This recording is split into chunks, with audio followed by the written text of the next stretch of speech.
روس نے naan strategic nuclear ہتھیار تیار اور استعمال کرنے کی عملی مشقیں شروع کر دی ہیں۔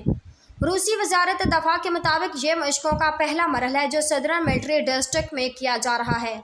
ان مشقوں کی ویڈیو بھی جاری کر دی گئی ہیں۔ روس کے فوجی محکمہ کی جانب سے جاری اعلامیہ کے مطابق نان اسٹریٹجک نیوکلیئر ہتھیار تیار اور استعمال کرنے کی یہ عملی مشقیں روسی فیڈریشن کے مسلح افواج کے سپریم کمانڈر ان چیف کے احکامات پر کی جا رہی ہیں۔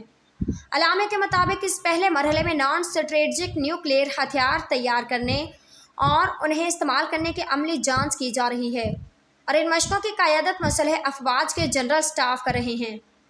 روسی ایٹمی ہتھیاروں کی پہلی کھیپ بیلاروس منتقل، پیوٹن نے تصدیق کر دی۔ جو بائیڈن نے یوکرین میں جوہری ہتھیاروں کے استعمال پر روس کو خبردار کر دیا۔